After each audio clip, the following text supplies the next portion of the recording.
Hello, my name is Luke Mardigan, and you are listening to Be Insured, where we talk about business, leadership, and insurance. That way, on your worst day, when you need it the most, you will be insured. When Shane Hagedorn approached me to be a sponsor for their upcoming movie, I was excited to say yes.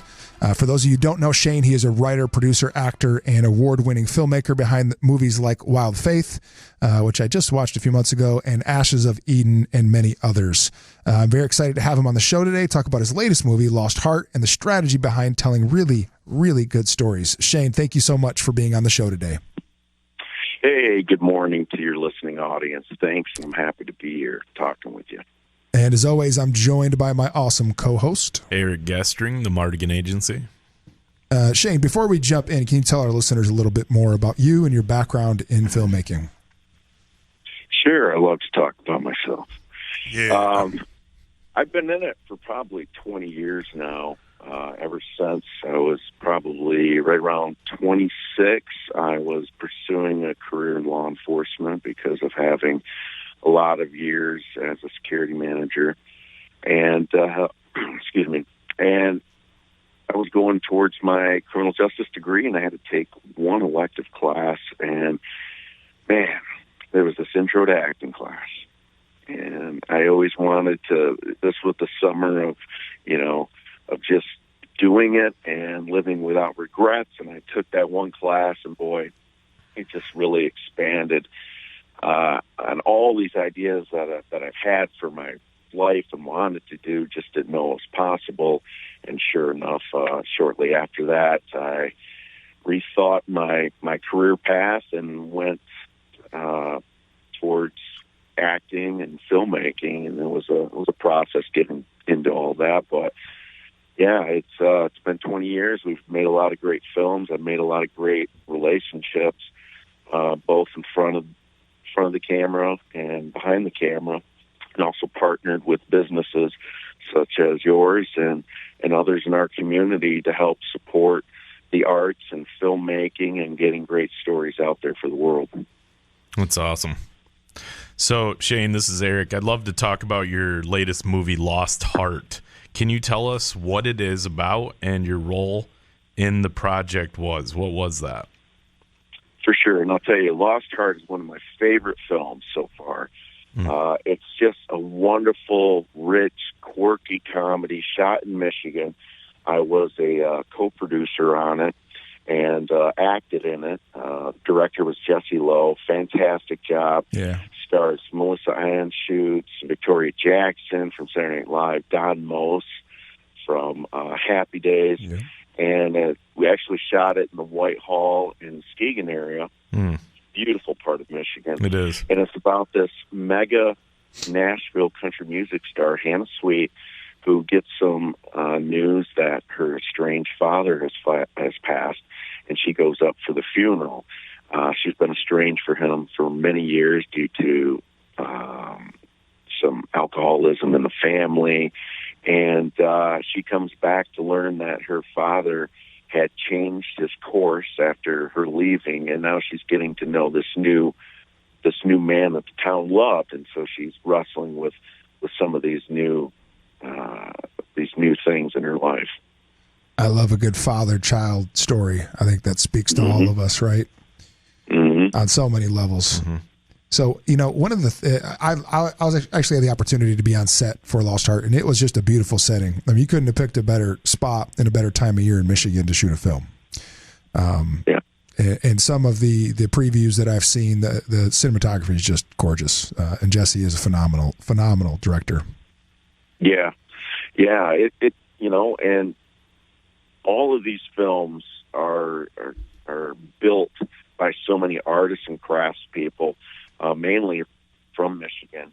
It takes all of us to be able to do that, from every crew member to assistant camera to the extras that bring in the background, and it's an amazing feat just to get one financed, to get one filmed, and then to finally get it distributed. Yeah. Each one of those is a marathon, and we're happy to shoulder a lot of that work to get them to where they are now. Yeah, it's just from what I saw, that I think I was out there for 2 or 3 hours. I mean, it's just incredible. And how many days did you shoot that film over? Because with the budget that you had and kind of doing things as efficiently as you can, am I right that you kind of you shot an entire film over a pretty short period of time? Yeah, traditionally most films easy 30 days. We packed it into about 15 days. Wow. And right, there's a lot of planning. There's not a lot of room for error time wise. So we have to be as efficient as possible, plan our shots, get everything around and in the office and all these things. So many moving parts, and we just have so many great people on our team making it happen. The whole CDI tribe for sure. Yeah, no, and you definitely are a tribe, that's for sure. Can you give us some insight? One of the things that I'm always fascinated with your life is the fact that you are a normal human being. You walk around, you shop at grocery stores that we all shop at. You live here in Michigan, but you make films, like legit internationally distributed films. And so what does this process look like for you in your role? Because I know you've written screenplays, you also do acting, you do the producing. From all those aspects, how do you find the time to do those things? And how do you balance all that? I'm still finding that out, and I think I'll hit a sweet spot somewhere. But right now, it's just all hands on deck all the time. And that talented crew and group of people that I talked about on these projects extends to your friends and family. It's such an overlap of what is required for their assistance to me to get these things done. If I didn't have somebody, let my dogs out on a certain day because I won't be home, to having my wife picking up, for me around the house while I'm not there. All these things, and they're attributed to my success, is the helpful hands and loving hearts of my friends and family. And then now you've got a cast and crew that are just as happy to, sacrifice time and put everything into it. So that's how these things get made, out of total passion and commitment and execution. And that's so beautiful. And I haven't heard you say that. That's the first time I've ever heard you share that, Shane. So thank you. That really moves me. With that being said, we're shooting this show at the end of 2020. We've had a full year of COVID-19 pandemic. Has that presented new obstacles to filmmaking? Oh yeah, for sure. This last project that we just wrapped, dark comedy I was fortunate enough to direct and co-produce, called Best Years Gone. We had halted production. We were supposed to start in the spring, and COVID hit, and we set it back 3 different times till finally, it was now or never. We developed a safety plan. We had people committed to that. We had daily temperature checks. We had PPE for our cast and crew, COVID checks, 2 or 3 during the course of the production. So we went in knowing that it would be a challenge. We could do it safely, but our collective thought was that we are just important for the caregivers on the front line to have something that they can escape from when they go home, to have something that takes them away from the reality of what it is. And so we serve an important part as storytellers there to keep things going as well. Yeah, absolutely. I agree. Shane, this is Eric. Good marketing is all about good storytelling. So, in your eyes, what is the secret to telling a really great story? Or in other words, what is the key to pulling an audience in and getting them lost in your narrative? Art is subjective. It is. So, you're going to have a range of answers for that. My take on it is just, I have my own viewpoint, my own sensibilities, and hopefully when you partnered with people who are extremely talented in their disciplines, and you get together with a story that seems,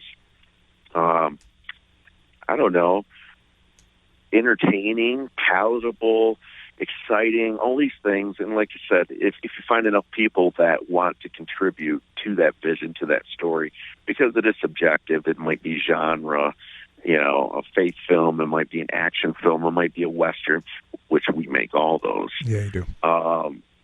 And just making something for the moment. Hey, I've got this thing. We've got these resources. Let's pull them together. And it's really just embarking on a journey and seeing people who have weathered the storm with you before, willing to go again because of that leadership, and bringing new people on, hopefully giving them an experience that will bring them back, and just climbing the mountain. I don't think we'll ever arrive. It's one journey after another, and hopefully you've made it to the point where at least that journey was successful because you've achieved your goal. You had fun doing it with the people that you love doing it with, and that's success. I love it. How do you apply some of that to, you've written a few screenplays. When you're writing, how do you apply those concepts to your own private work? I just, I think, like you said, about storytelling, I think everybody has a story to tell. I think, if we didn't have the medium that we do, such as films or streaming, we'd all be sitting around a campfire trying to get each other to laugh, trying to get each other to feel something other than, just a normal route day of just going about business. I like telling stories that interest me, to have, you could go back in my work, that have strong female characters. Growing up being, with a single mom, so that you could see that in my work. There's always a strong female character, somebody that is taking the hits and keep coming, Yeah. And so, I don't know. I know I have a few left in me before I leave this world, but I like just putting it down and just, I don't know. That's a tough question. It's the war. Really, it's the war of art, right? Yeah. It's never linear. I'll tell you, a movie will get made several times over. First, in your screenplay, when you write it, and then you change and rewrite. It gets constantly rewritten. Then the director comes. He'll give it a rewrite to fit his vision. And then it gets shot. And that shot maybe changes because of circumstances, weather, all these different things. And then when it finally gets edited again, that new artist puts a fresh take on it. And when it's finally edited, and the new music. So one story that you had in your head, finally to completion, has evolved. And it's got its own life. You've just set the course for it. You gave it a direction north. And now it was up to the rest of the people that would take it from there and customize it to what finally is. Yeah, that's fascinating. I was just talking about this with a friend of mine about how, it's so common for people to say, oh, the book was better when a book is, turned into a film. And it's because we create these own pictures in our mind of what these look like. Mm-hmm. But the actual people working on it have a different vision or a different perspective because of their own story or their own life. And I prefer film over book just because of that, because it allows me to see things that I probably wouldn't otherwise see from the exact same story. I can see it cause, kind of as a screenwriter, would it affect you in a way when you see the final results of that change and the evolution of it? I think if you're strong enough self-worth and knowing who you are, that's fine, because that's the nature of the business. Or else you would be the writer, director, producer, actor, editor, and you'd see it all the way through exactly how you saw it. Okay. Which just doesn't happen, right? That's not a thing. Yeah. You would be the one-man team. So what's the film? Let's talk about Lost Heart and the release of that. How are people going to be able to get this in front of their eyes?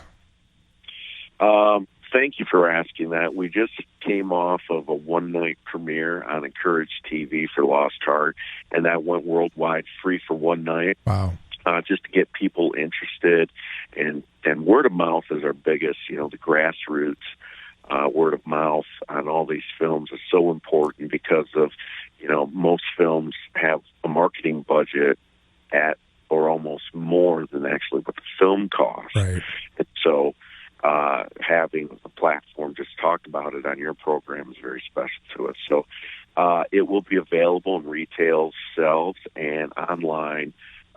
right up, I think, right close to this week, up to releasing on Thanksgiving. So you can start to now look at Best Buy, Amazon, Tubi TV, Pluto TV, all these streaming outlets.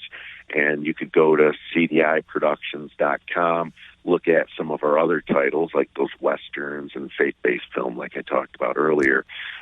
We are painting. Each movie is a painting in itself, but you take a step back and you look at the collective work, and it's all one, and they're all tied in, all, artists and different actors working in different roles. And it's really exciting to look at everything as a collective, because you'd like the Western, but now it pointed you to Lost Heart, and Lost Heart now will point you to Best Years Gone when that comes out. So we just have a quiver of arrows ready to be fired. It's an arsenal. Well, what I find is that you watch one film, you fall in love with the characters, and then you see another film with those same actors, and it's just that much easier to fall in love with them. So thank you so much for being on the show today, Shane. And to all our listeners, check out Lost Heart on all those popular streaming outlets. And thank you so much for tuning in today's episode. And we'll see you next time on Be Insured.